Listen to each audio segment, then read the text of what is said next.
Let's talk offers. So let's say you put your home on the market and you receive multiple offers on your home. In this market, that is most likely going to happen if you do things correctly. Sometimes sellers will ask, well, besides the price, what do we really care? There's lots of things that you care about. The offer is about 13 pages long and carries with it a lot of ramifications. So let's consider some things that you should keep in mind when you are considering offers on your home. One of the big ones is amount and types of contingencies that they have. The California purchase agreement in large part was written just to protect buyers. So there are a lot of contingencies that are written right into the contract. Some examples are the sale of a buyer's home contingency, meaning the sale of your home is contingent on the sale of their home, which is lots of fun. And there's also the physical or inspection contingency, which is a pretty big one. It means that the buyer is going to, do inspections or just make sure that they,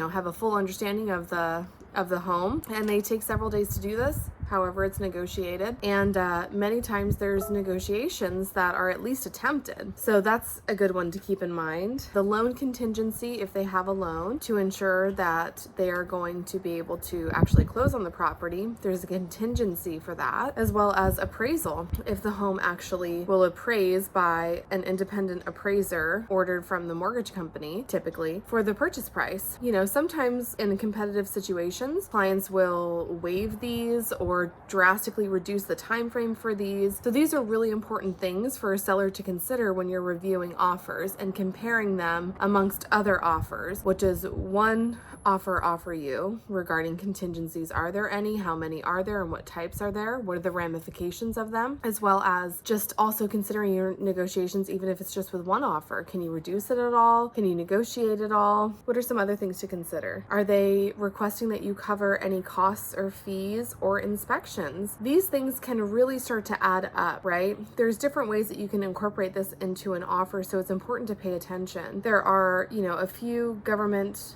requirements in Santa Cruz, at least locally here. Statewide and federally, there are some as well. And one in particular is the sewer lateral inspection and repair. The county and city are requiring any home sales to have these sewer laterals repaired prior to the close of the escrow. And these inspections and repairs can be incredibly costly. And if you didn't prepare yourself up front, you don't even know what those costs are yet. And so those can be a really hairy situation if you're not really fully prepared. So it's important to pay attention in offers, how they're structured, and who pays for what. Also consider things like who's buying the house. Are they really attached to this house? When you get into contract, you're going to want someone who is going to stay in contract with you. So you're going to want to get a sense of who the buyer is, right? Is this a flipper? Is this someone that's looking for an investment? Is this somebody that looks to live in this home for several years? Why are they attached to this home? And will they stay in contract? Are they emotionally attached to this home? Those are things that I like to consider, right? Simply because the worst thing that can happen is a property falls out of escrow, because what's the first thing that buyers think after that? That